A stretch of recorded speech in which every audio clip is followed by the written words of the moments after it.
believe in the ripple effect.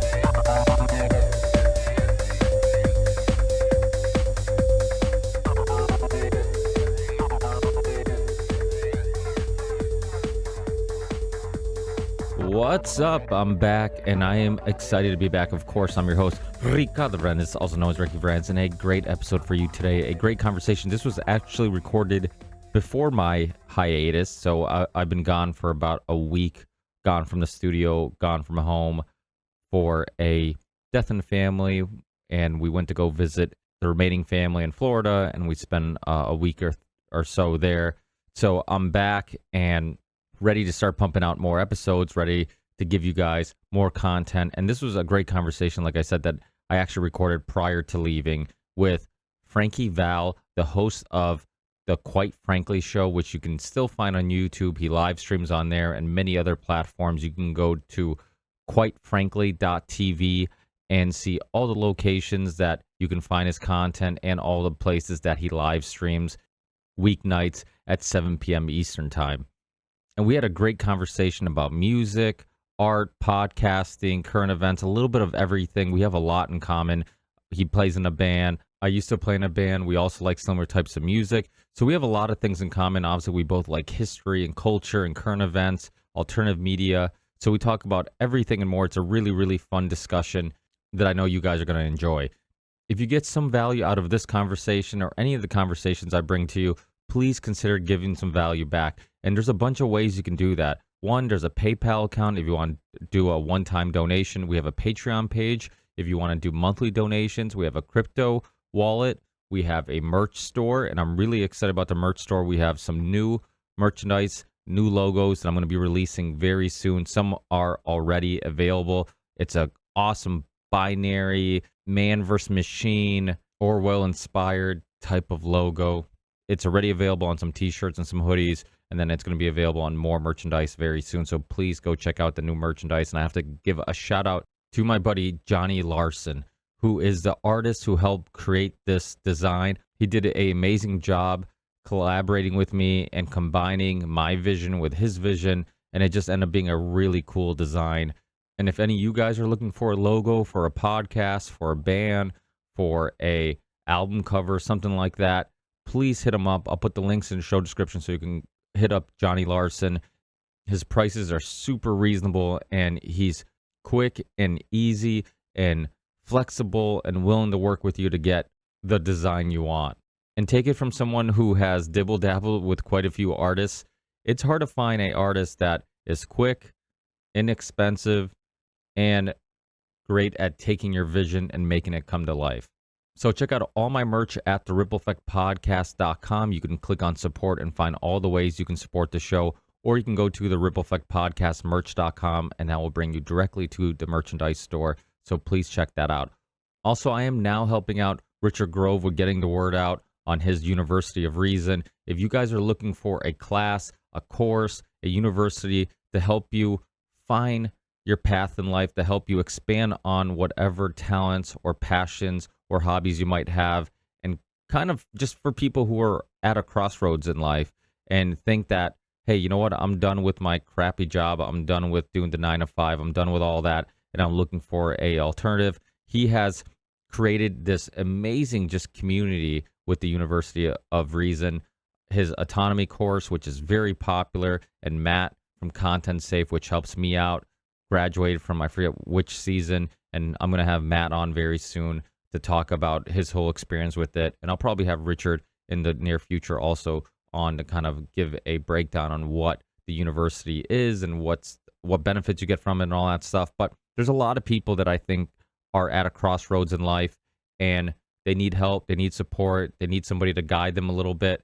And you're not getting that from your 9 to 5. You're not getting that from the news or a typical traditional schooling system or university. So you can connect with the community, help expand on talents you have, or help pursue a hobby you have and figure out how to make it a career, how to get the most value out of your life and your talents and your passion. So definitely check out the University of Reason. Links will be in the show description. And of course, also on the rippleeffectpodcast.com. Just click support and you can find all these methods of supporting the show. And as many of you guys know, I'm not a big fan of sponsorships or anything like that. This is the first time I've really had some type of sponsor. But if you guys sign up on there, you help support my show and you help hopefully pursue some passion or find some purpose in life and get more value out of life. So it's a great partnership. As you guys know, I also love Rich. We've been friends for a long time, and I really like what he does. I like his work. I love his vision. I love how knowledgeable he is and how he's helped so many people. And with a show called The Ripple Effect, which this show is all about convincing people and getting people to believe that they can start a ripple. Well, his course will help with that. It helps with people pursuing whatever they want to pursue, get the most value out of life, and create their own ripple in the world. So definitely check out the links in the show description. That's it. Besides the Telegram chat, of course, you can find that in the show description too, or you can find all this stuff on rippleeffectpodcast.com. But the Telegram chat is for listeners of the show to be able to connect. And with so much censorship all over the place, it's nice to have a place where we can all share articles or ideas and have open conversations about what's going on in the world. And don't forget, if you can't financially support the show, don't worry about it. Please just share the show, review the show, tell people about the show, upload the show anywhere you want. The more places, the merrier. That's why I have my show on so many different platforms to try to get the conversations out there, provoke thought, start a ripple, and create a change. And I think we have, and we're doing it. And like one of my favorite past guests have said, Justin Wren, who is a professional MMA fighter, was in Bellator and UFC. If you want to go fast, you go alone. But if you want to go far, we go together, which is a perfect way to end this intro because I truly believe with the support of all the listeners, one day I can finally do this full time. But until then, podcasts will just have to help me get through my shitty day. And I hope I'm also helping a lot of people get through their day with this podcast. See you guys in the next one. Peace.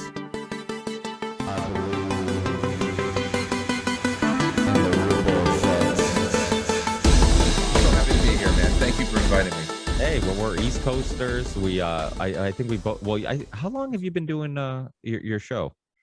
I've been doing, quite frankly, since probably about 2010, and that was a little bit more of a politically / hidden history conspiracy theory driven spinoff of the original show that me, my brother Anthony, and my best friend Mike did since college, and that started in 2006. So altogether, I've been doing independent streaming and broadcasting on the internet since 2006. I actually didn't even start making the episodes available for podcast until 2015. It was all I treated it like radio. I'm on at a certain time at a certain night, and that's it. Yeah, it's funny. There's still some of those guys like Midnight Mike who does the Union of the Unwanted with us. He's a big radio fan. My show's on Fringe.fm. I don't know if you're familiar with Joe from Fringe.fm. He's another radio guy. It's really cool. They have an app. It's called Fringe.fm, and it basically has live shows like 24/7, and it's like that radio feel. So Love it. Yeah, it's cool. People still, I think there is something about being live that people still enjoy. There's something about the live stream because it's like if something happens, you're there, you're witnessing it, you're a part of it. You're the first one to know. Even when Rogan's show was live back in the day, I remember I'm like, I know I can listen to this later when I have more time, but I'm like, I kind of want to try to listen to it live if I can because if something really interesting happens, I'm the first to know, and I'm watching it unravel as the conversation happens. Is that a big reason for why you enjoy it? You know what? I never understood why people, especially like even with baseball, I had family members and friends that are just like, I'm not. We know that the Yankee game was on, but you're not home. You have that. You're out with doing one thing or another. Don't worry, I'm taping the game. I said, what? You're what? you're taping the game. You can watch a baseball game in rerun. You have to watch that live. So I understand. Yeah, we are in a very on demand kind of a world now, and it just makes sense. I understand that 100%, but there is a coziness about that tightrope act of a live stream, the unpredictability of it. Whereas somebody who sits down and does a show, and you have time to maybe make a little bit of a nip, a tuck, maybe information changes from the time that you recorded to the time that it goes out. One thing or another, there's ways to go in there and perfect, to whatever degree you can a pre-recorded conversation or anything else, but there's a coziness when it comes to actual radio. Like, as much as I love what we do with the live streaming, there's still something there that tells me, Frank, this is still very volatile.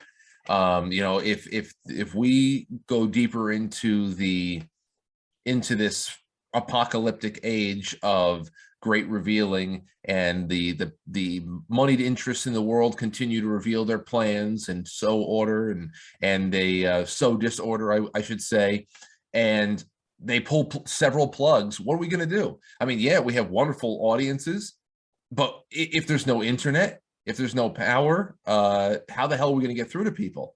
I wish that we had a national radio infrastructure where we can just hop signals along in very, very small, weaker. I wish that we can do that too. There's something about that old school technology of radio where it doesn't matter what year it is, it's always going to be a very relevant and miraculous technology.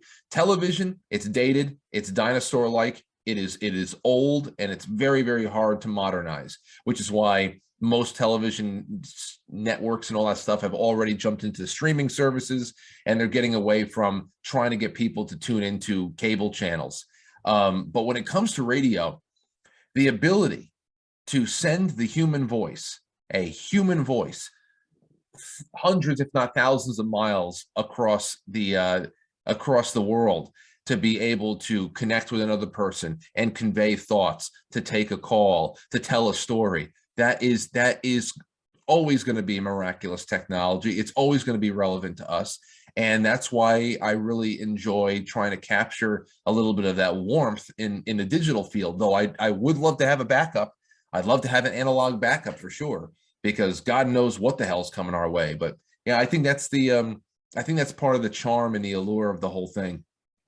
Well, I think it was clever to put it out as audio only, because it does seem like RSS feeds are one of the few places where there hasn't been that much censorship. I've had some issues with iTunes, but when I had like Mickey Willis on at the height of the lockdown and Del Bigtree at the height of the lockdown, iTunes decided to not let those episodes show up for a few days, which was, obviously not coincidental. But it does seem like for the most part, if you use like Podcast Addict, which seems to get the RSS feed right from the podcaster themselves, it seems like you can bypass some of this censorship.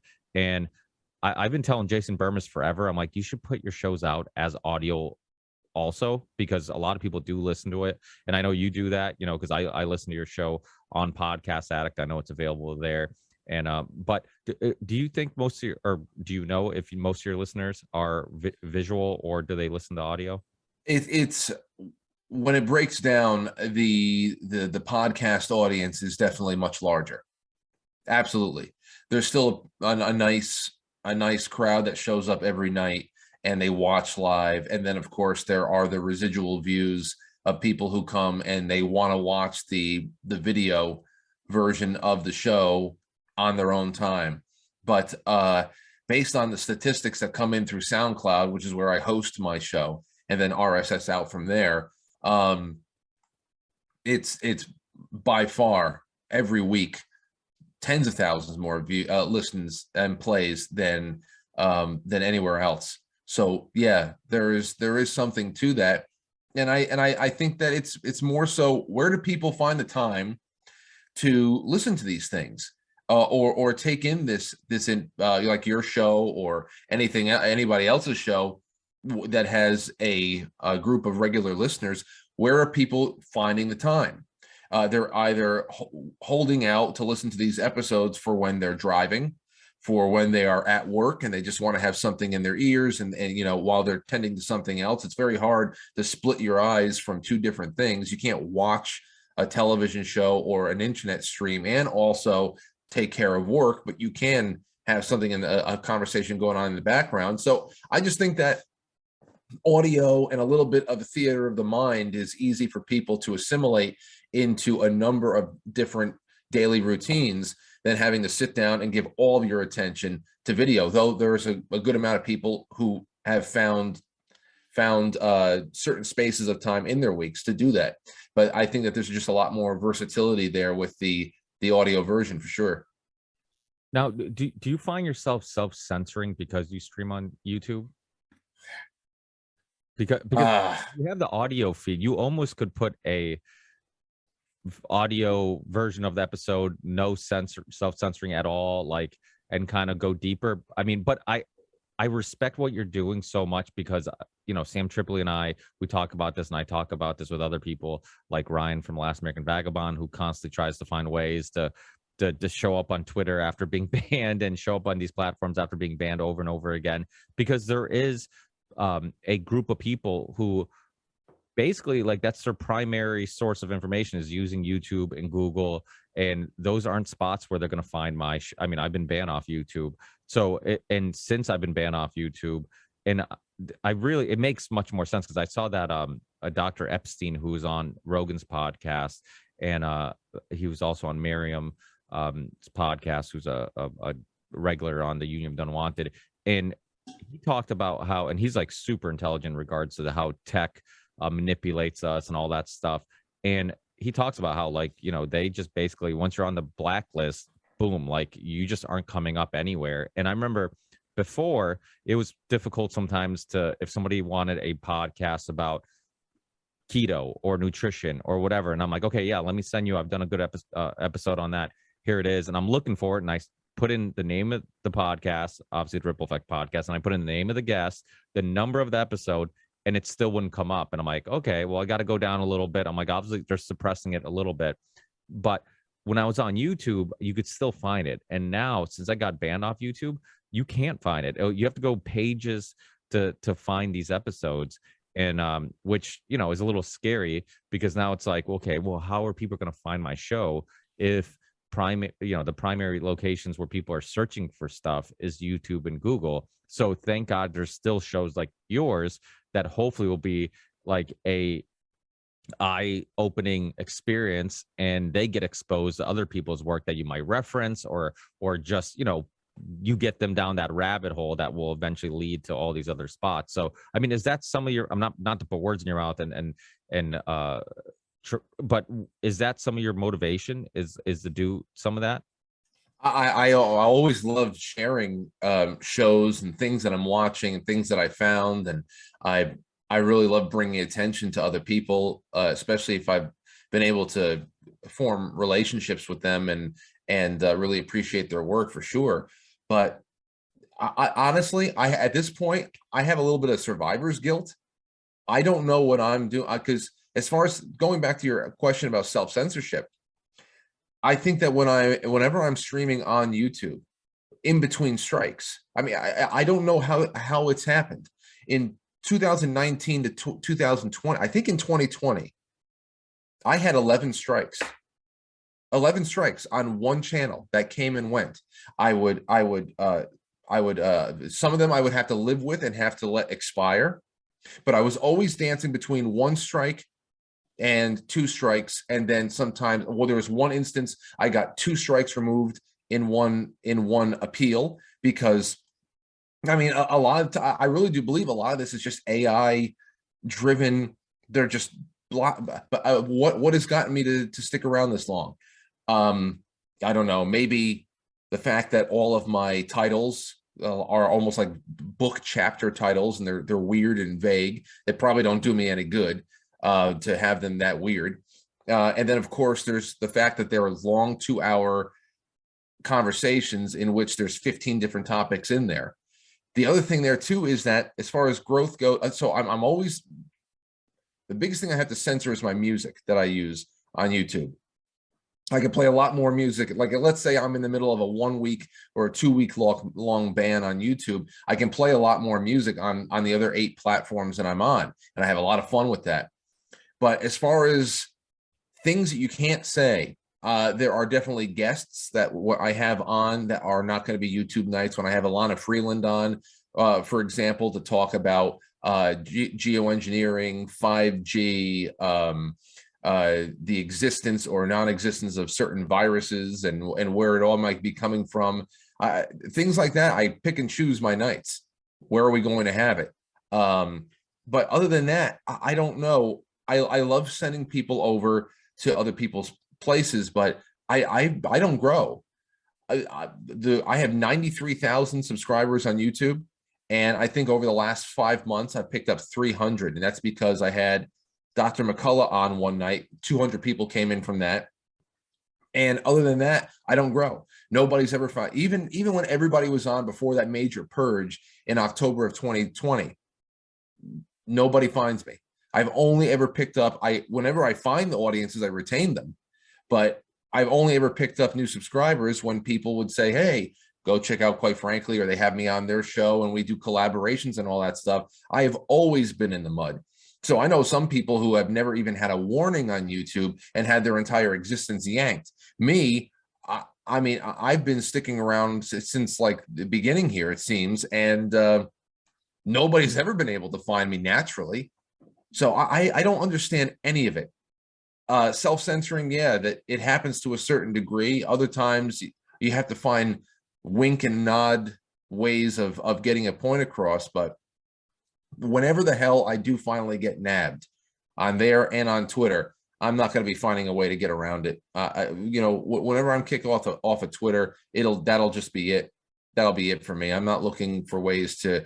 I'll probably make a burner account so that I can collect news, because I think it's been a pretty good source of really, whoever's behind the good analytical threads, news, media, just for skimming off the top for show material. But yeah, it's a very, very odd thing to see why people have been nipped, why I have been able to survive. And going forward, obviously, if you have the tools at your disposal, you use them for as long as they're there. But I don't think I ever have had more than a fraction of a percent of the people that subscribe to me voluntarily keep up with me. I'm live every night there for 2 hours. 93,000 people, and on average 1,700 to 1,900 people that watch on that channel. You can't tell me that only 1% of all the people, 1 to 2% of all the people who voluntarily sign up for my channel or anybody else's get notifications that you're live and don't click to even stop by for 5 minutes to say hello. In fact, you want to know one weird thing that happened? It was around the time of the inauguration of the invalid right now that's in DC. It was 2 days leading up to the inauguration, and I remember I said, you know what, I'm going to just try something. I deleted all of the videos on my account, all of them. And I said, I'm going to go live tonight with all the videos off my account. And for 2 nights in a row, something on the account was holding it, had put me in a certain kind of algorithmic category or something. For 2 nights in a row, suddenly I had on average 12 to 17,000 people watching concurrently on 2 consecutive streams leading up to the inauguration, and I think the day after the inauguration. Now, it really hurt having to delete those streams as well the day after, but I thought, well, listen, for as long as I can get more people watching the show that never knew I was here, maybe I can tell them, get to quitefrankly.tv. Just try to shovel them off site. So everybody's been held back in one way or another. Sometimes it's more overt than others, and there's no rhyme or reason. A lot of it is automated, and it's a real bummer. It truly is. I can't even imagine what kind of a world we would be living in if the governor has really been taken off of this thing entirely. Yeah, no, you're right. I think the shadow banning's real. I also think some people who have like 3 episodes and say they're shadow banned are a little naive. Yeah, I've heard people who have like 4 episodes, like, I can't, the show's not going anywhere because I'm shadow banned. I'm like, dude, you have like 6 episodes. Like, chill. Like, there's some of us have been doing this for years, and Yeah. it's like, take your time. It's like just put out good content and hope that people will resonate with it and connect with it, which is I think is really important. The I think your talent of doing a solo show, I know you have guests at times, but doing a solo show is really unique, because when I went on to Rockfin, when they were kind of like recruiting people in the alternative media community to come over there, and I was like, well, I want my show to be free because I'm a big fan of James Corbett. He was one of the first guests on my show in like 2013, 2014, and I I've love him. yeah, and I love the open source idea of like, it's more important to get the information out there than it is for me to get clicks or for me to get subscribers or me to get the audience.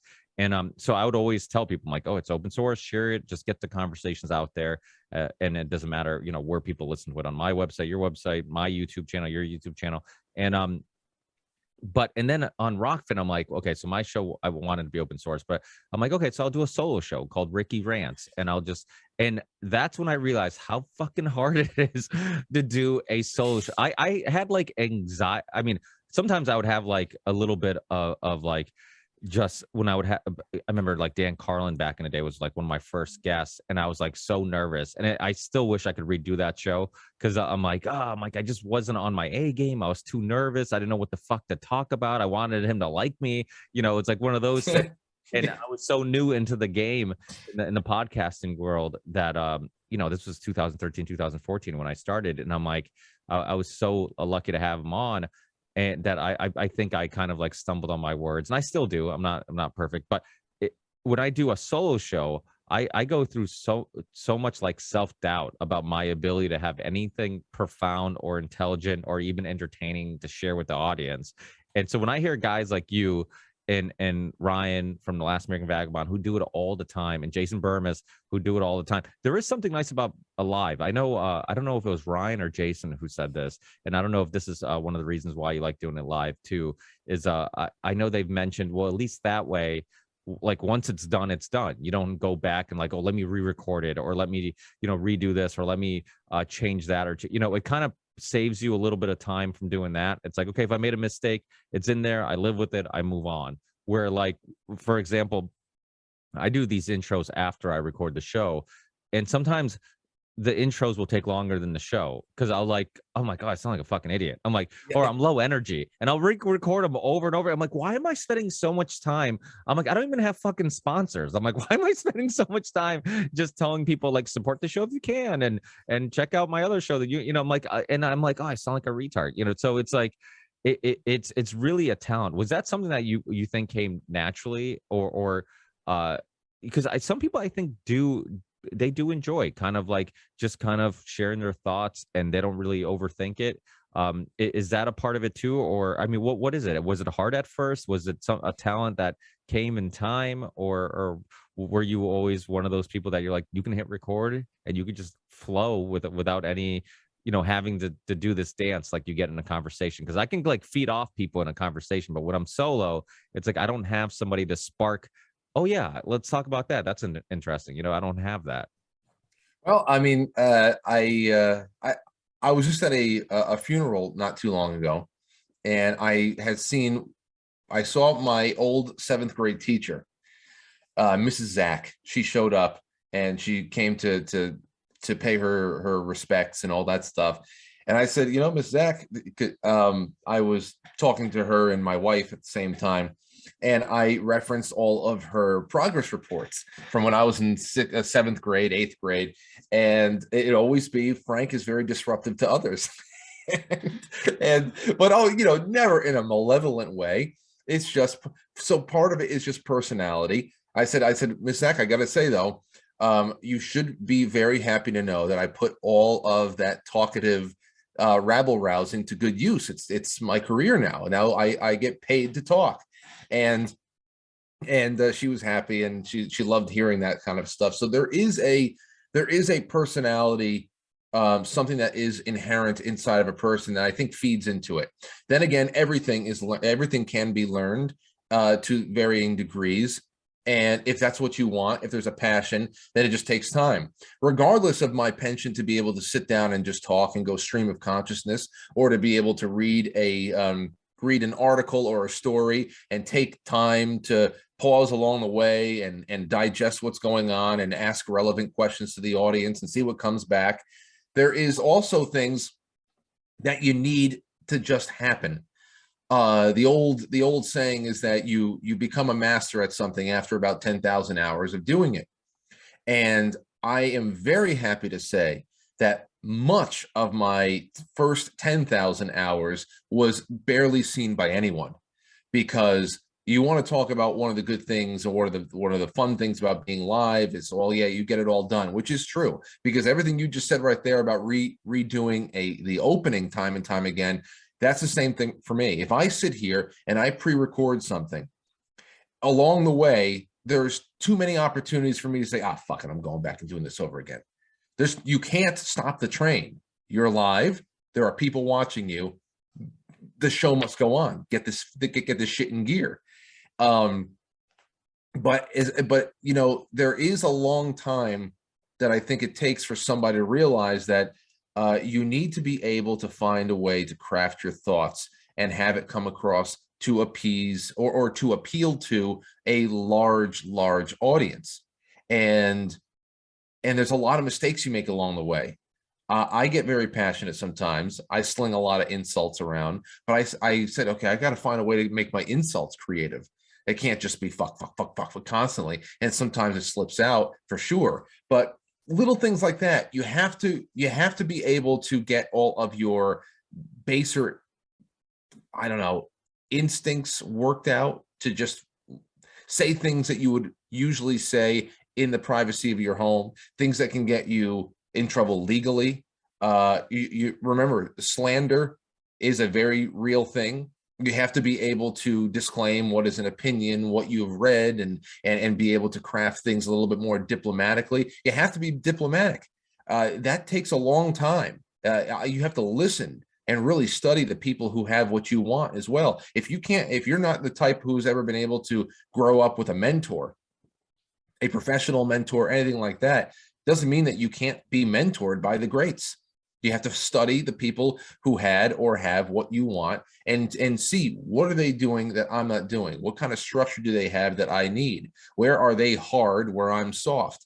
I need to find some lines here. And especially if you're going to go into a live gig, whether it be a stage. I grew up in a family that was very theatrical. I was always on stage in just community theater productions and elsewhere. And there was something very appealing to live. Me and my band, I've been a rock drummer, heavy metal drummer since middle school. That's what I always loved. And my band, we would gig all the time. And there's something about being there live that I hated the studio. I hate it. I hate studio work. I really do. You sit me in a drum seat, in my throne on the drum, behind the drums, and I got the cans on, and I'm hearing the metronome, I'm hearing the click track come on in, and I have to get my thing, and all of a sudden I got white coat syndrome. You know, I don't, of course you're going to take my blood pressure and it's high. I don't want to be here. I hate this. I'm going to make a mistake. I know it. So, but then again, if it's go time at a club, hell, man, you can feed off of that. There's an energy there, but you need to take your time in working out a lot of the kinks. It's a very touch and go kind of a situation. And as long as you put your time in and you got the chops, or the chops will show up, you'll find out what works for you. I think it was Bill Hicks who was talking about all the reasons or all the ways to make it in comedy or one thing or another. And of course, he's very performative art in itself, and comedy is a part of my show as well as yours. And you make observations, and from there's irony. There's so many things that can make a dismal situation feel a little bit more palatable. And that's another thing that you have to do as a host. you can't just be all doom and gloom. You can't be, oh, this is all fucked. It may be, but how do we laugh our way through it? Because things have been fucked since the beginning of man. And somehow we got here to where we are right now. But what Bill Hicks had said is to always be yourself. And everybody say, oh, well, that's very cliched. But no, if you really think about it, in our line of work, if you are yourself, if you commit to being yourself, then you already have supply and demand down in a performative way. It always looks horrible for people to go out and try to be someone else, to try to take the essence of their bits or their work or whatever the hell's going on and try to embody the energy that they put out there. Just let what's inside of you flow out, and all of a sudden you're going to have a unique product there. It may not resonate with everyone, but for those it does resonate with, they know what they got themselves into, and you're not going to have to keep a charade up for the rest of your life to keep up some act that's not you. So it's about time put into it. It's about being truthful to whatever is inside of you and letting it come out and giving yourself the space to hone it. And then it's also about ease as well. Yeah, going live, you get things done and it's over with. But I think everybody who's looking to do that should maybe start off pre-recorded, because then afterwards you can go back and listen to yourself and say, I hated that. Don't do that anymore. Write that down, snip that out, give yourself some disclaimers. I have disclaimers in every last one of my formats when I'm starting off a show, and I give myself notes of where I want to go and what I want to hit, and make sure I don't miss certain thoughts on certain topics. At the top of every segment, there's little things, little notes to myself. Hey, relax a little bit. Be Uncle Frank. Remember, you got a lot of family units out there. Be that Uncle Frank. If you're going to say something that shouldn't be said around children, say, all right, kids, get out of the room. I got to talk to your parents for a second. And I'll say that a lot. Get out of here. And little things like that. Or what's another disclaimer I give myself? Oh, shoot. Oh, there's a few, but I have to open up my my files here to see which ones they are. But it's just one of those things, man. You learn what works for you and how you want to give yourself over to everybody. And I don't know, there's just everybody's kind of path is different, but it's also the same. Just commit to what's ever inside, and just stay comfortable. People love comfort right now. There's a lot of authenticity there. So if you just feel comfortable doing pre-recorded shows, and then hell, do it. Nobody, Tom Woods and people like Tom Woods do really great things, pre-recorded and whatever. And you can make live appearances on other people's shows, but hey, one day or another, you come face to face in the mirror and you understand what feels right. And I think it's all right. Yeah, no, I agree. I always tell people, I'm like, the first step is just doing it, and you'll everything else will work out in time. You'll figure out. Yeah, stop preparing to do it. Everybody, well, if I gotta get ready. If I do this first, then we do this. You got to stop preparing. You just got to go do. Maybe you're not ready for the live thing yet, but if you know what you want to do, then get yourself a microphone and start recording your voice and start, doing shows and writing a theme for the night. Put out a thread on Gab, put out a show thread on Twitter, ask an audience, no matter how small, a couple of questions that they can put a personal opinion out there, and then talk about that on the show. So, I mean, yeah, maybe you can't take calls just yet, but you can at least go through responses that you get and just, I don't know, like little basic ways. Stop preparing, just doing. You're wasting time. Stop it. Well, and let's be honest, probably most of it is just another method of procrastination. You're just saying, oh, I got to do this first, or I got to come up with a title for the show. I'm not happy with the name of the show, or I don't know what I want to do it on, or whatever. It's like, just hit record and just start doing it. And then as time goes by, you'll figure out which direction you want to go. You'll figure out what your voice is, what your style is, all that stuff, but you have to do it. I mean, it's no different than playing an instrument. Like you said, I'm also a musician. I came from music, and then as you know, I'm sure as you get older, it gets much harder to keep a band together, and it just gets to the point where everybody's life was kind of getting in the way, and I was much more committed than I felt like everybody else was. And I'm like, okay, I can't do this anymore. So then I started a solo project called Theory 6, and that was just really fucking hard to do everything on your own, play every instrument, record everything, write everything. It was like, this is just so time consuming. And then I got into podcasting, and I'm like, well, this is a great way of being creative and getting some of that creativity out, and using my imagination, which I love doing with music and poetry, and that aspect of my life. But I can do it, and it's more rewarding, or at least it's quicker. The reward comes quicker because you can just release it immediately, and it's like, oh shit, like I just did it, it's out, I'm sharing it with the world. Where like you write a song, and by the time you record it and you share with the world, it could be a year, it could be 6 months, whatever. So yeah, so I think podcasting is another. I mean, and there's a lot of musicians who James Corbett is in a band. There's Brian from Last American Vagabond plays music. He records music and shares music. Obviously, Mike from the OBDM show. But what? Hey, by the way, I'm wearing Mike's shirt over here. I'm like, why does that logo look so familiar? What type? So you live in New York, right? Yeah.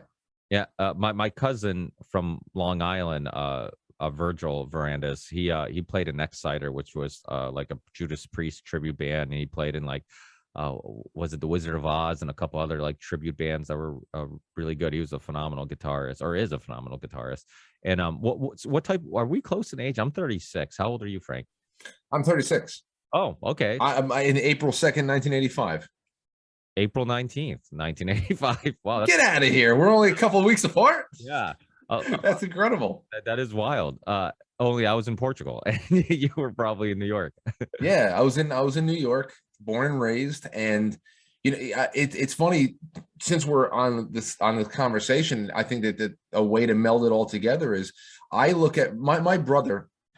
My brother is chief songwriter in our band and always has been. He's my brother's Anthony Vincent of the 10-Second Songs channel. And now it's just Anthony Vincent, but he's been our vocalist and a chief songwriter and producer of our band for a long time. And I just knowing, being that close to the way that we have put things together, it's very similar writing a broadcast for me as he or other people would write a song, because everything requires structure. If you don't have structure, then you have nothing there. It just becomes one of these formless pieces of trash modern art and shit. Every cell needs a cell wall, or else what the hell is it? It's just vomit.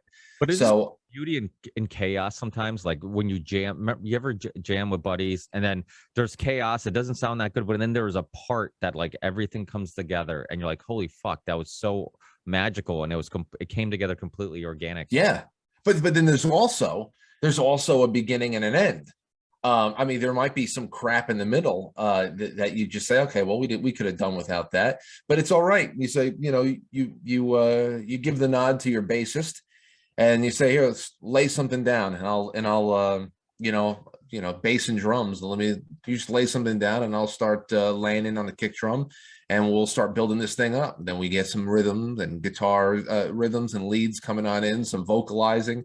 Somebody picks up another piece of instrumentation or whatever, and you can start just making this layered thing here. Some of it is trash, but along the way, the frequencies that everybody's putting out there and the emotion, people start becoming tuned into that emotion. And then it's just like the old tuning fork in a room full of tuning forks.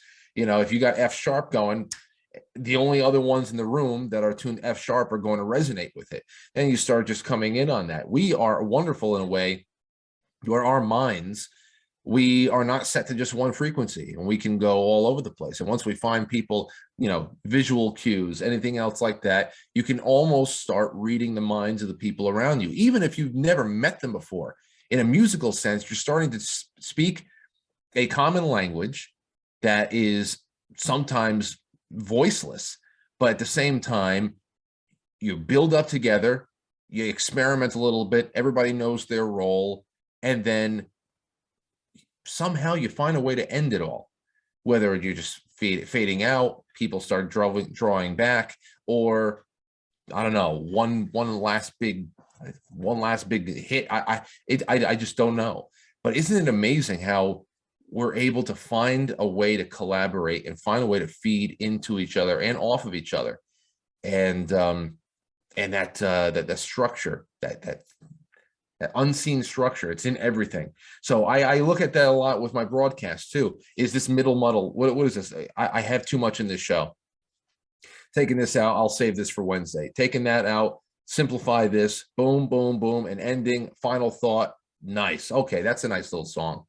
Well, the other similarities that I think I'm sure you probably have experienced this, is kind of checking your ego, right? Because sometimes you'll want to put something in a song that might reflect how talented you are, but it doesn't benefit the song. And it's same thing with like doing a podcast. It's like, okay, I might want to share this fact or this story that I think will make me seem smart, or like I'm on the ball, or I'm intelligent, but is it really benefiting the show? Does it have something to do with the conversation that we're having? And so I think like anytime you do something artistic like that, I think it does take a lot of self-reflecting. Like, okay, why am I doing this? Am I doing this organically? Am I doing this because it actually benefits the art that I'm creating? Or am I doing it because it benefits my ego? Or am I so self-conscious that I want people to think I'm talented? I want people to think I'm good. So I'm almost forcing this, you know? Do you get what I'm saying? Oh, absolutely. As a heavy metal drummer, I can tell you that's something that slowly had to be beaten out of me.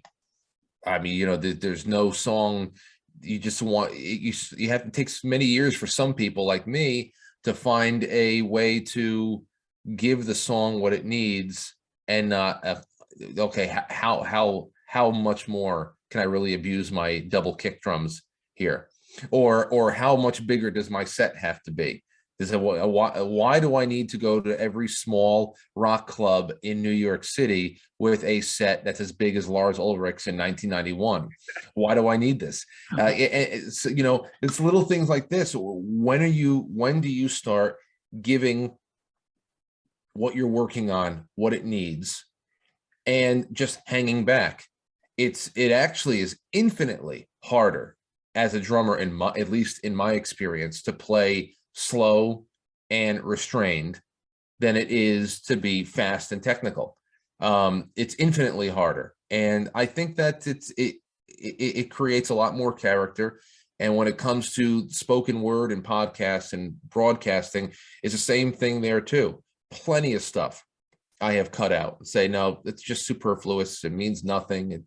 It's tangential. It's like, why do you really need to say this, if at all? I mean, there's many times that I leave the studio at night that I go, I didn't, that was completely unnecessary, or God, and I kick myself. But after a few thousand times of going home kicking yourself after one thing or another, you start learning your lessons. And of course, nothing keeps me more humble than the audience itself. The more people, as you know, that support you, and the more people that find a home in what you do, and that, you know, more people by a daily basis trust you for whatever time that they're giving you, whether they're a monthly sponsor or not. They trust you with their time, and they have found a familiar home in the show that you've created. You don't want to let them down. I don't want to let them down. They're not showing up to marvel at my brains. Showing up because there's something familiar and cozy and mutually beneficial about this whole thing, that we're all working through something together, that we're all interested in the same things. And they didn't show up because they're interested in me, and I am also interested in me. You know, we're interested in other things. And if you and ego, I think, I mean, for somebody to say, oh, I have no ego. If you get into radio or any other performative way of life, or a career, I mean, it's mostly ego driven. This is something that it's one of the greatest pay. You said it before when you got to Rockfin. I love Rockfin, but you know, I don't know what I could I could come up with that would be exclusive to Rockfin, where it wouldn't be a free video. I am live on 9 different platforms every night when I go live. Whereas I always encourage people to become a monthly sponsor through one platform or another, or directly through my website, I would never put the show behind a paywall ever. When it comes to anything, I'm known to give the farm away. I don't, and it's mainly because the biggest payoff is when I get behind a microphone. I want there to be people there. I never want to bar people from that. And it's because of that I don't know, that stimulation of knowing that there's an audience out there and wanting to perform and wanting to entertain.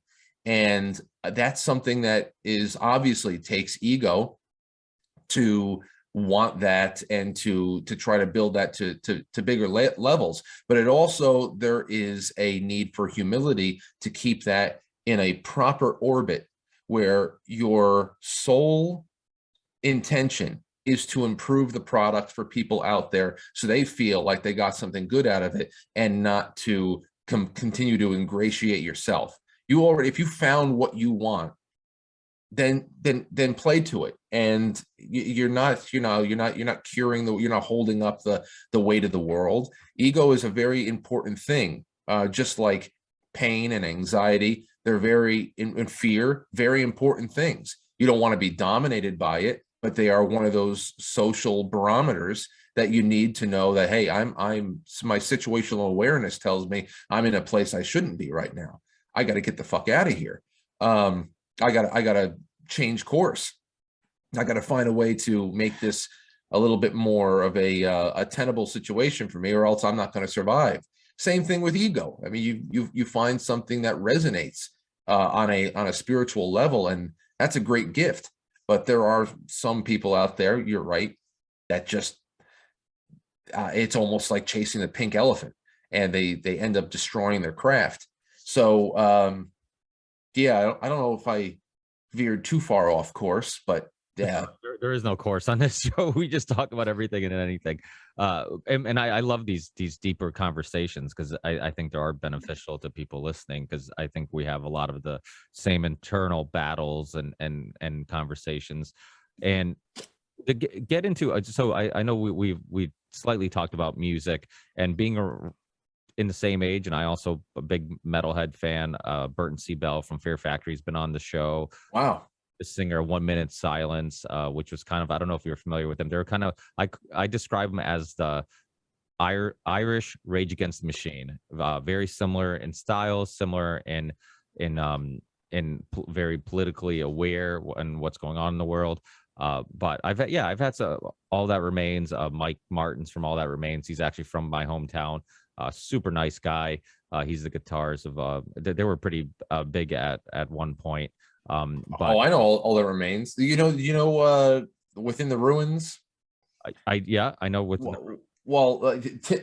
Tim Gordon of Within the Ruins was our old metal singer.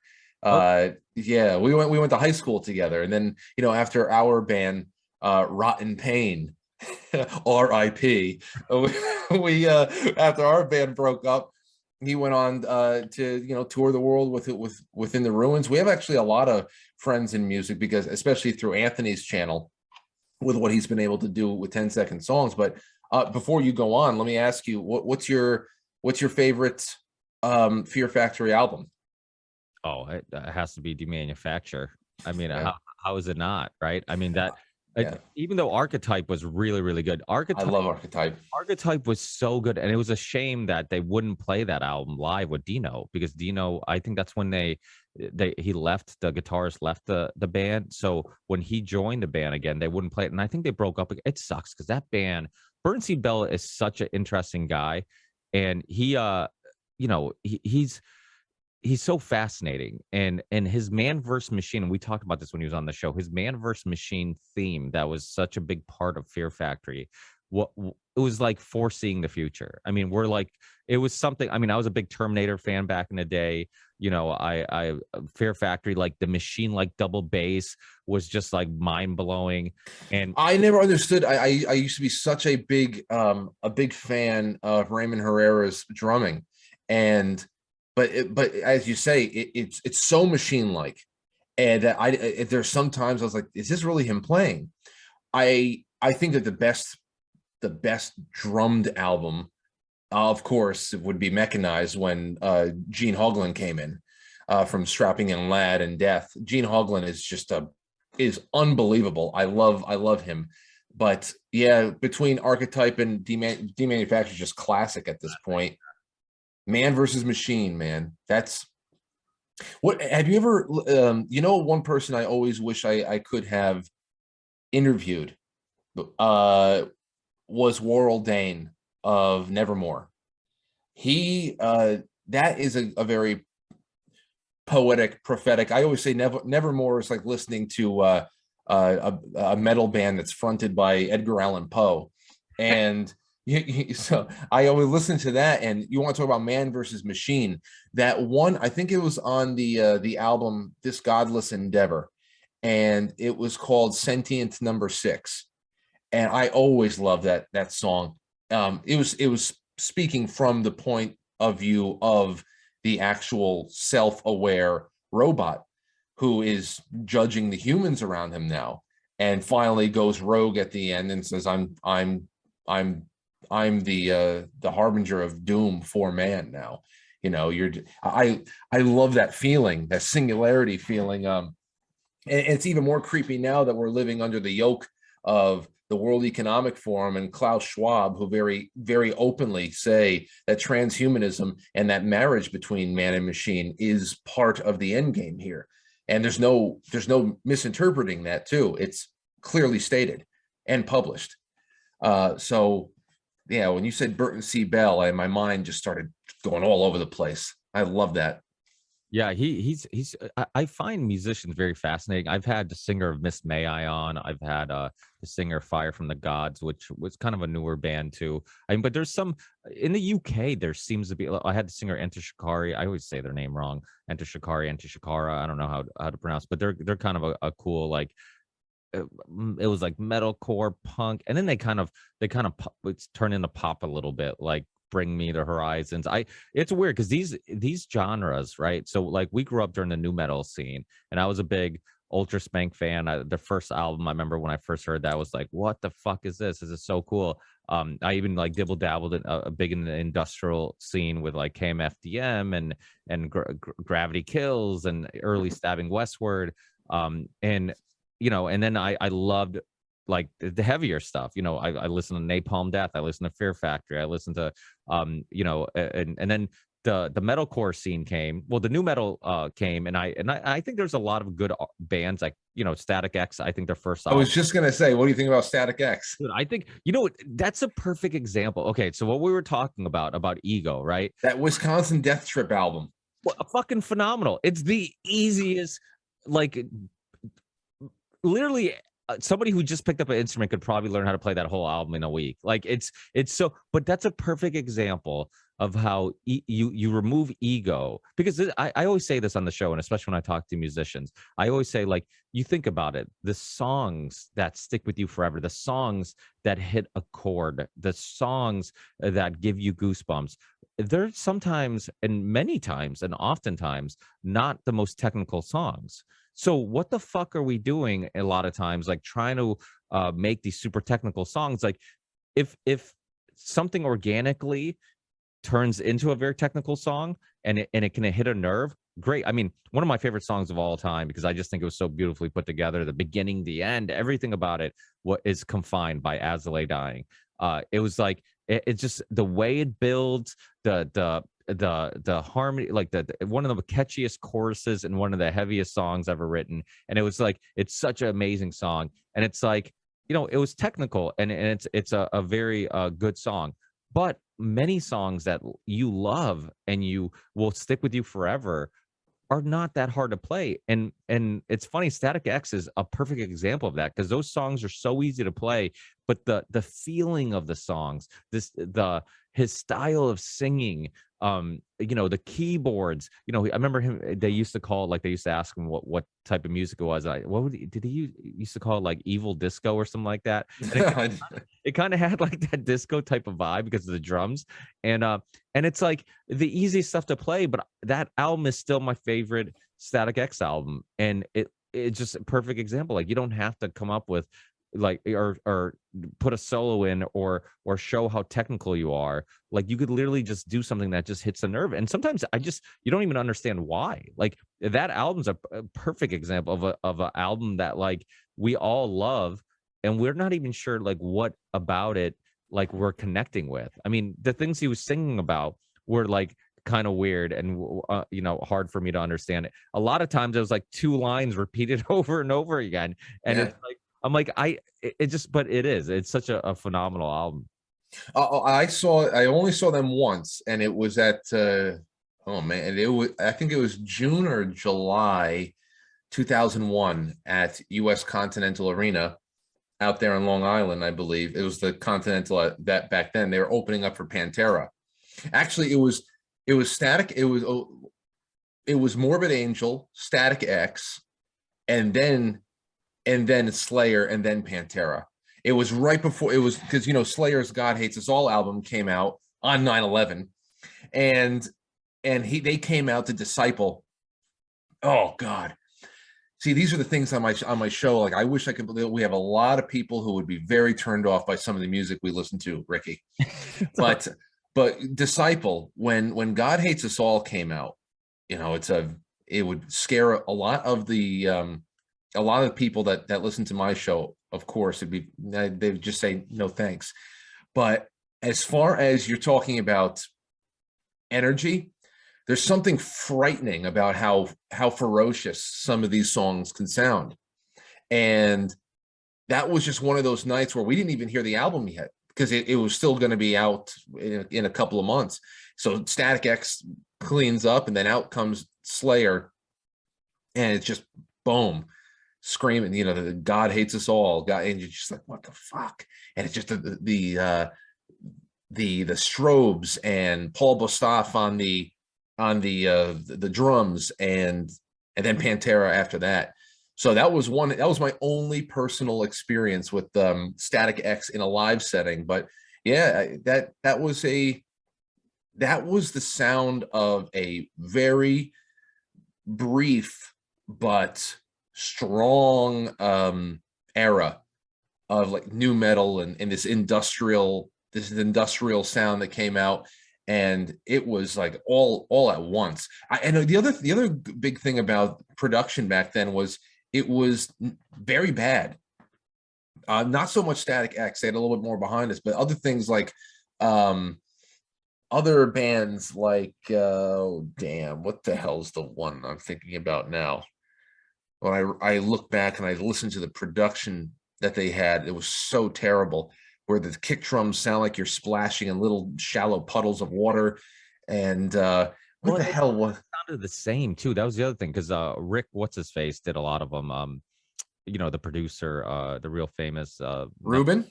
Yeah, he did a lot of albums, and they all, not that it had a bad sound, but they all started sounding very similar, in the way that they were I don't know, just the feel, the sound. I guess if something works, I guess why not? But and then a lot of these bands didn't have their own. They didn't seem to have their own distinct sound. But that's the kind of the good things of these, because even the metalcore scene, like, I'm still a big Devil Wears Prada fan. Killswitch Engage, they're kind of local. What about Bleeding Through? I know, yeah, Bleeding Through. They were like kind of, what's funny? It was a weird band, because it was like deathcore, and then they would have like catchiness, and they would have like some pianos and keyboards. It was a cool. There's so many bands, and it was like so hard to keep up sometimes. But that's when we're going to concerts. It was awesome experience, because you could be exposed to new bands all the time. Like, that's, people are always like, oh, because my brother and I would always get group, and similar to you and your brother, our band was, he was the drummer, I was a singer, guitarist, and songwriter, or lyricist, and And we would go to shows, and we'd always try to keep up with like the newest bands and newest trends, and what's a band to keep an eye out on. And so people would always come to us about like, oh, what's good? Have you got a new album? Have you any good new albums of late? But once you stop going to concerts, and I mean, obviously since 2020, I haven't been to any. And then since even before that, obviously it gets harder with kids and being married, and and going to concerts beat the shit out of you. You don't realize how like it's a endurance sport. You go there and it's like, True. wait, the headliner's not coming out yet, dude. I am fucking exhausted. So Yeah. it's but it was a great way of being exposed to new music. Was this, you go there, you see the openers. We'd love seeing the openers, or we would check them out and be like, okay, they're worth listening to. And then you would follow this band as they grow. I remember seeing In Fear and Faith in like a really small show, Devil Wears Prada, and like when they were coming out. Like it was really fun to see these bands and then see them blow up. But the cool thing also about the internet is that you don't need, like back in the day, you needed radio. Without radio, you weren't going to get anywhere. And I remember the first time I brought my wife to go see Devil Wears Prada, and we went to go see them in Worcester, I believe at the Palladium. And there was a line out the door, full packed. And I don't know if they played with Under Oath, maybe, or Thursday. I don't know. It was a pretty good show. And she's just like, I've never heard of these guys, and there's so many fucking people here. And I'm like, well, yeah, because you don't need the radio anymore. I'm like, you can have this cult following. I mean, it's kind of like podcasting too, right? Like we don't need to be on a local radio station. You can kind of grow your own audience. But it's so cool to kind of like, now if you want, just like podcasting as a musician, you can kind of like say fuck record labels. Like I can kind of do things on my own, self-produce, self-release. I mean, my music that I have on my podcast is available on Pandora and iTunes and Amazon and all this stuff. I don't have any record label links or anything like that. I just put it out myself. So Yeah. I mean, obviously there's some resources they have that is beneficial, but Well, they have the ability to get you out on a tour. That's always been it. And maybe with the physical album distribution, which is, I think, less and less relevant there too. So yeah, we've been talking about this for a long time. What is the allure? I mean, in high school, oh my God, to be able to sign, if people were willing to sign to any shit label that had been conceptualized in somebody's walk-in closet, just to be able to say that they're signed. I want to thank our because it's just something so prestigious to say, I want to thank our label for blah blah blah. But in respect to where we are now, there's nothing about a record label contract that is really alluring. I mean, there's nothing except for their ability to get you on tours. Then again, if you are blowing up on SoundCloud or elsewhere or whatever, and a lot of people are starting to pick up on you, then any good tour manager or whatchamacall, a promoter, is going to know who is the big draw of the day, and maybe they'll find you at this point. But damn, and now at this point in 2022, it's going to take maybe a couple more years for people really to get into the full swing of going out to see a show again. And who knows what we even have sitting around the corner from us. I know that there's going to be a couple of really good shows in Daytona and Virginia this year. I saw these big festivals that are coming together. I know that Def Leppard is going back out for a stadium tour. I just heard that on the Hair Nation channel on Sirius over the weekend, because I like listening to that on the week, especially during the spring.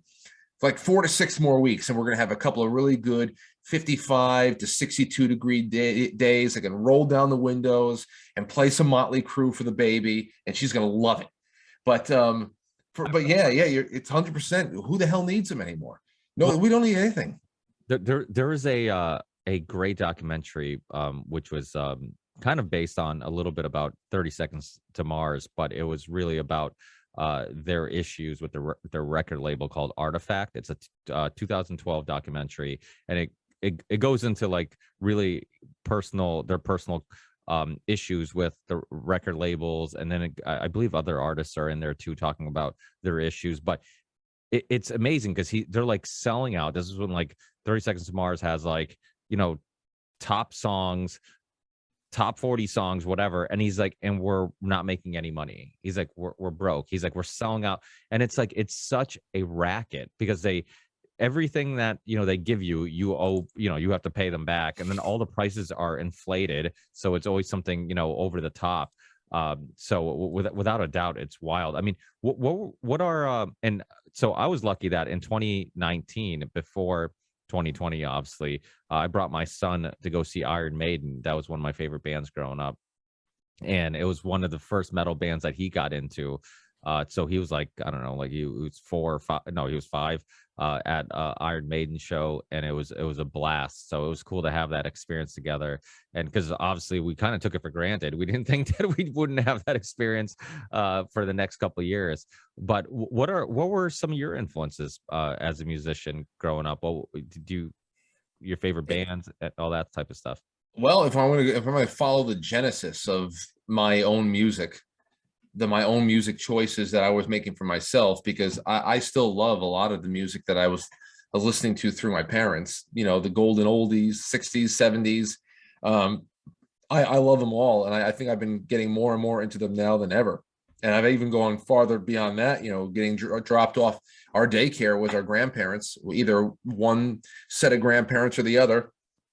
And when I would show up to my grandmother's, I would always get the first thing that would hit me is the smell of pine sol that she's, you know, cleaning something, and then there's the AM radio going, and I'm listening to the 30s and the 40s and Engelbert Humperdinck and all these other people, the Andrews sisters, Glenn Miller, and just there's always a very cozy golden glow with those songs. And then you start getting into the doo-wop and the appearance of rock and roll, and in the 50s and then into the 60s, you start realizing, you start getting history lessons just based on what everybody is talking about. You can feel things becoming a little bit more revolutionary and whatnot.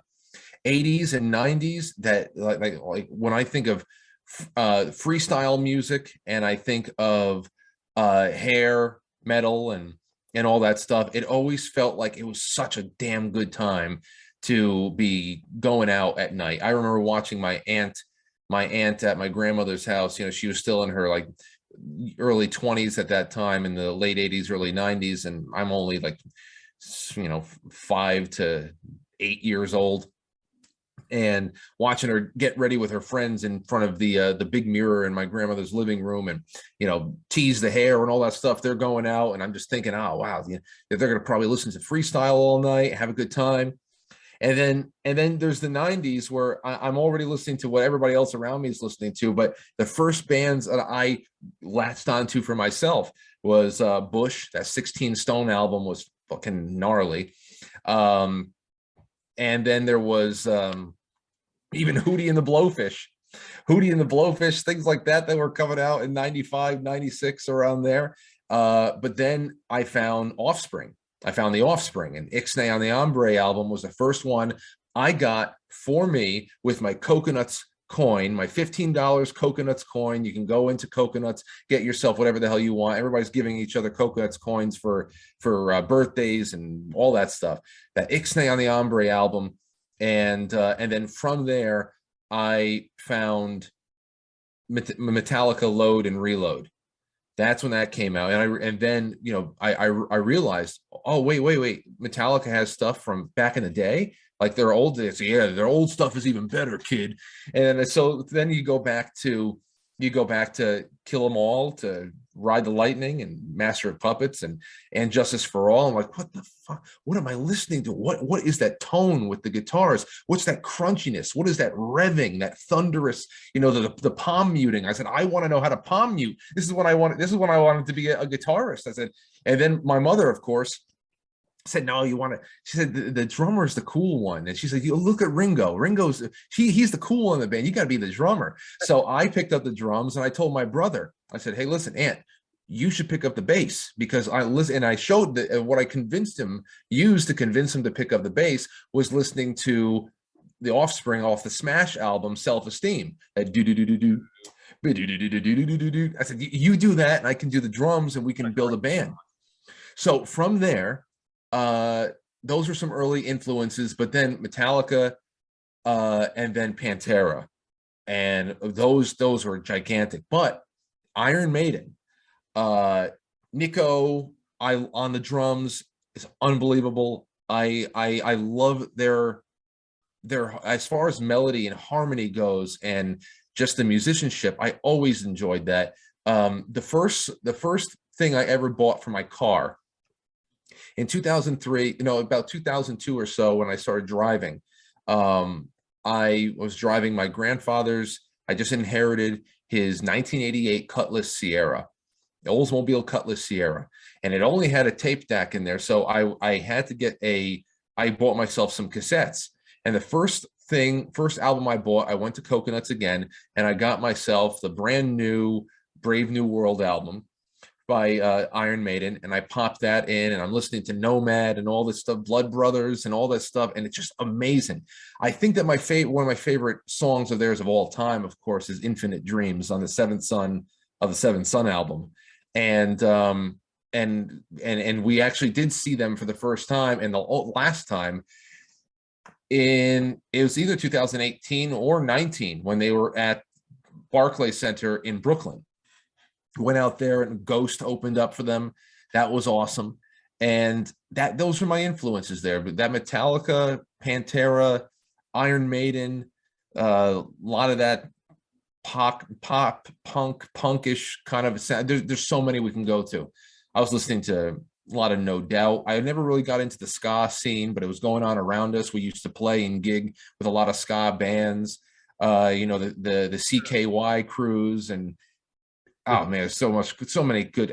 Sublime. Then you go into whole other genres that just I loved it all, man. I really did. The singer of the Mighty Mighty Bosstones was just on the High Wire last week, and Really? yeah, which was really interesting, because I know he was on the what's his name, the Kimball show, and he talked about that whole fallout, because he was kind of his stance on vaccines or whatnot, and it was really interesting. But it was also like this time machine of like remembering that whole era, because ska, it's funny because like punk started getting mainstream, and then ska started getting mainstream, and then there's always like the good ones and the blasting through the waves, and then the people who just jumped on board because it was what was popular, they end up disappearing. But obviously, like my Bosstones and Sublime, I mean, there's still people. I still Real Big Fish. Real Big Fish, yeah. I still see people with those shirts from time to time. Tool. I'm sure Tool was another band. I mean, that album was. I mean, all their albums, but I mean, I remember the first time I heard Sober was like mind blowing, and then 36 and 2 on the next album. I'm like, what the fuck? Like, they just made me rethink me. I'm like, how can you have so much silence and such long intros, and like it was so unique, but it's another perfect example of like how you didn't. I mean, even though they were very technically good and very unique in their style, they had songs that sometimes were just like very simple and just like long, and you're just like, why am I so drawn to this? It's like you almost couldn't understand it, but you were drawn to it. Yeah. Well, speaking of Tool, I mean, from a drumming standpoint, Lateralis, it should be something that's studied for you, whether you like the band or not. You need to study Danny Carey and his performances on Lateralis for forever. You need to.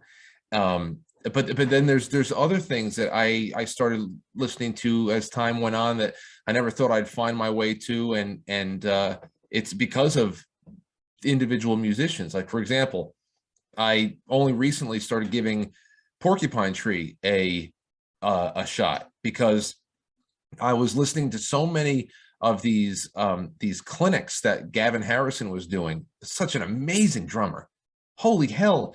And I was like, where the hell I have to start doing more research in this, and I have to get my own chops up too.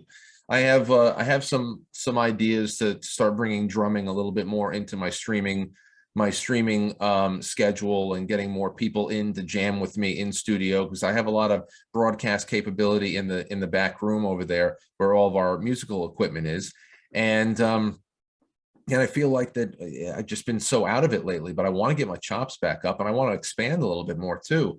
It's not enough just to do one thing, and I'll always consider myself a musician. So yeah, I don't know, there's just a lot more knocking on the door lately, just saying you got to get back into it, Frank. These things are, as we said before, a universal kind of a language that transcends politics and can really give us a nice little refuge from that shit that we're going with, that's unavoidable in many respects. You used to be something that we could go and rely on, radio or sports or something like that, and you can get away from whatever the hell is ailing people on the nightly news. But that's not the case anymore. So not only are people unable to go to the stadiums and get themselves a nice little experience devoid of sports and the message, but it's throwing them back into the past where the music we listen to.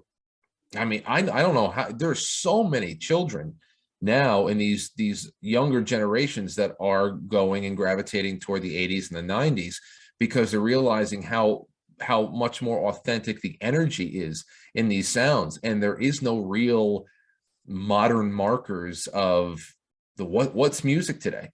What is it? It's not that there isn't good music being made. You have to just go digging real deep for it. But there used to be such amazing stuff that was mainstream that that wasn't as pretentious. Everything is so pretentious and disposable these days. So I think it's really cool that everybody is being forced into earlier, bygone eras to analyze and to embrace what was good back then, because maybe, the compare and the contrast, people will start realizing, they had a lot less technology in the studios, but that was not what was making the music great. It was a lot more of an authentic energy, and that everybody's just trying to check boxes these days and be as non-controversial as possible, which always sterilizes things. It sterilizes everything. I think if I was going to describe it through any one word, it's music has been sterilized. And yeah, I think that that's the greatest way that we can reconnect with each other again. Decades of wonderful music from all eras that are still available to teach us lessons. And there's something beautiful about going to a concert and standing next to what looks like a Asian person or a Latin American or whatever, and you're all there enjoying that experience, and none of those differences matter at all. And I that's was just, it's funny you say that. Just yesterday, I had flipped on Access TV because I went to go visit my mother and with the baby and all that stuff, and she had the Olympics reruns on, so I was just flipping through the channels and I stumbled upon Access TV, and they were airing the entire concert of a 1990 concert in Barcelona by Tina Turner. And I'm watching this Tina Turner concert in 1990 in Spain. This obviously had to be a soccer stadium. Looked like there's at least 90,000 people there, packed shoulder to shoulder. And these are Spaniards. And they're singing Tina Turner songs. It's probably the only English that many of them know. But I was looking at and I was just taking it all in. I'm like, this is a beautiful sight. And amazing, you have a band up there, you have a pop star up there who's laying it all out on the line, a genuine talent. And you have a band behind her that is playing their instruments, and they are so tight and sound gorgeous. And this exchange between a foreign crowd and an American artist, I said, oh God, we had it good, and we exported wonderful sounds, wonderful talent, and we had a better world. Not that 1990 or any year in recorded history was ever perfect. What the hell is perfect? But yeah, just makes you just makes you wonder. And it's not even like you and I could even have absorbed that while it was around. 1990, we were 5 years old. It's like, what could we have done? I guess the most we could have done was hoped that that world could have stayed assembled for any reasonable period of time. And here we are in 2020 at the tail end of the disassembly. Yeah, I think our age group and people roughly around our age who got to see the transition between the analog to digital world and could see it as a spectator, we have a unique perspective that people who are raised into this world, who think all this is normal, all the tracking, all the lack of privacy, all the government overreach for the greater good, quote unquote. It's scary because unfortunately our kids are not going to know a world without this stuff, and because they don't know a world without this stuff, it becomes normal to them, and it becomes acceptable, and you don't know what you're missing if you never had it. So it's just the privacy thing, all this stuff, just not being able to disconnect. But I there's something, it doesn't matter if we're talking about music or podcasting, that connection to something organic, something real. And I know real is a kind of a difficult word to use because that what is real is going to start getting very blurry and very subjective in years to come. But I want to believe, and I'm kind of an optimistic person myself, like where I want to believe there's a connection, that in-person connection, as you could have the best stereo system in the world, you could have the best, audio produced album ever, put it in a stereo system and play it, you don't get the same feeling that you will seeing it live and being there and experiencing it. And same thing with podcasting. As much as I love the fact that we have the technology to be able to chat conveniently in our own basements and connect this way, there is something missing, or there would be something added to the conversation if we're in person hanging out.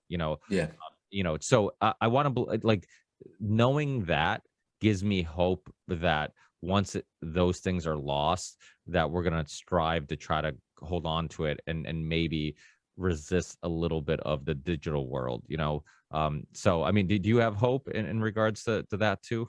Yeah, I have to have hope, if for no other reason than there's got to be something that I leave behind for my daughter. I gotta have hope that things are going to get better in some way, or at least find a new way. I don't know, to take that fork in the road and to find a new way of carrying on. I think that everything that is being foisted upon us is so ill thought out and so ill conceived that it's not going to work. It's not going to work. And that so many different types of tyrants over the course of human history have tried to either squash or tame the fire burning inside the human heart. And it doesn't work, because there is a kind of immortal intelligence that I believe resides inside all of us, that even if we are dumbed down through any kind of atmospheric conditions, whether it be our education system that really takes away the ability for people to have had a good understanding of balanced history, or anything like that can take away a person's discernment and can actually groom them into accepting their captors I don't know, their agendas as something that's benevolent and not malevolent. There's always something that'll tick people off. Say, this doesn't feel right. It doesn't feel right. They know the difference between freedom and slavery. They'll know, why the hell am I still locked up? Why am I not able to go down the street after a certain time? Why am I bad because I was born a certain skin color? Or why am I privileged because I was born a certain skin color? Who's got the responsibilities and who's got the privileges? Who, and how has it been assigned by one thing or another? What are you allowed to say? What are you not allowed to say? This is something that doesn't pass the sniff test. Ultimately, there is an intelligence that is wired into us that I believe that can always and will always eventually will always make certain distinctions, and will always reignite no matter how much it's been snuffed out, that fire. So yeah, I do have faith. Whether that is a world that reemerges in our lifetime, I don't know. These things sometimes take time. As I've said in multiple shows that I've done recently, including I believe the last one, the one I just did with Sam Tripoli. Came out today, I believe. Yeah, I was so happy to see it get kicked. That was a wonderful time. But I also said in there, and I've said it many times on my own show, the one thing we cannot account for is the fact that, yeah, civilizations rise and fall.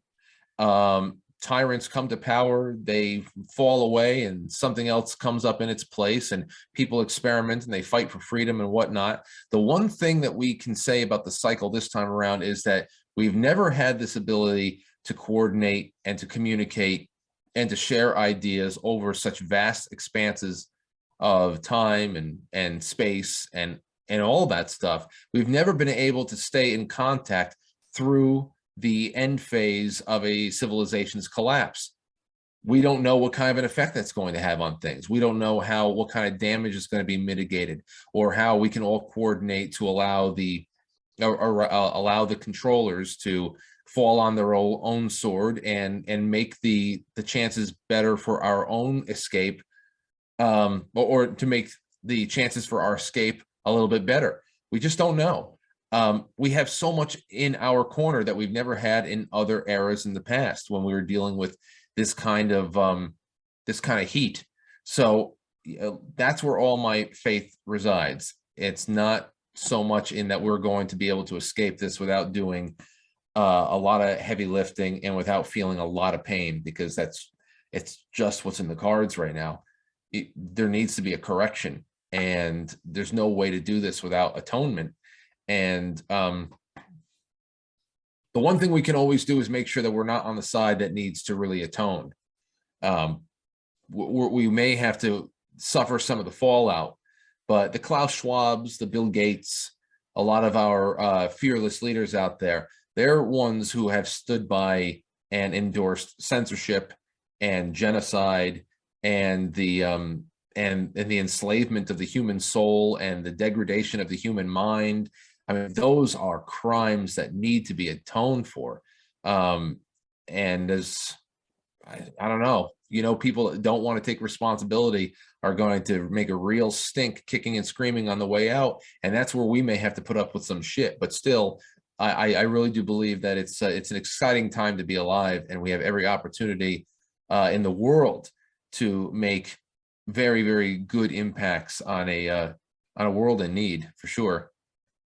And all those people that we kind of refer to that are procrastinating and that can just hit record and start, they're all contributing to this positive outcome where we can all do our part. I mean, when I started the show, I named it The Ripple Effect after one of my songs, and it's because I truly believe in that. I mean, even just recently with Joe Rogan having Dr. Peter McCullough and Dr. Robert Malone on his show, that was because of all the little ripples our shows made in regards to, having them on, in regards to referencing their work, in regards to planting the seed of doubt in, thousands and millions of people. And then little by little, this grew and grew and grew. And eventually Rogan couldn't ignore it and finally had somebody to kind of state their perspective, or the alternative perspective to what was going on in the world. So without a doubt, I mean, this is a great way of ending it because it's on a positive note. I know you're a super busy guy.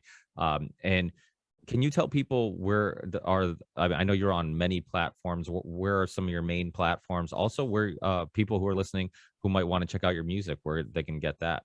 Well, I mean, the band, my band, its name is Set the Charge, SET, Set the Charge. And you can find all of those those all of our work, I think our collective work, and especially our most recent ones on Spotify.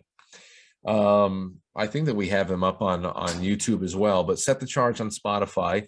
But as far as my show goes, you never know when these platforms come and go. So I made sure that everything is set up very conveniently. Quite frankly.tv. We have a nice chat and video embed that is that's powered by Foxhole on in the middle of our website there on quite frankly.tv. I'm live Wednesday, weeknights at 7 o'clock, right there. And if you want all your other options, there it is right there on the front page too, from D Live to Rockfin to Twitch to Cloud Hub to, I mean, so many other ones. So quite frankly.tv, all the information you could possibly need is provided right there. And I can't thank you enough for having me on, Ricky. This has been a very fun time. I'm glad we did a little bit of overtime with each other, and I look forward to doing it again. Yeah, without a doubt. Unfortunately, because your show is at 7 p.m. Eastern time, like our Union of the Unwanted show, we haven't got you on there yet. But I know. I know when you had Charlie on, you guys discussed it a little bit, but we are hoping to do another international episode earlier in the day for the international guests. We've done that in the past where it was an early show. So we'll keep you in the loop for that. But Looking forward to it. yeah. And so for people listening, if you're still looking for, the people who are still worth watching on YouTube, check out Quite Frankly on YouTube. It's one of the few shows still worth watching on YouTube. And I know everybody has YouTube on their phone and on their TVs and stuff. So people enjoy the convenience of it. So at least there's still some great shows out there worth watching. So I can't thank you enough, Frank. Keep up the great work. Hopefully, like you said, we talk again in the near future. We will, my friend. Thank you. Hey, take care.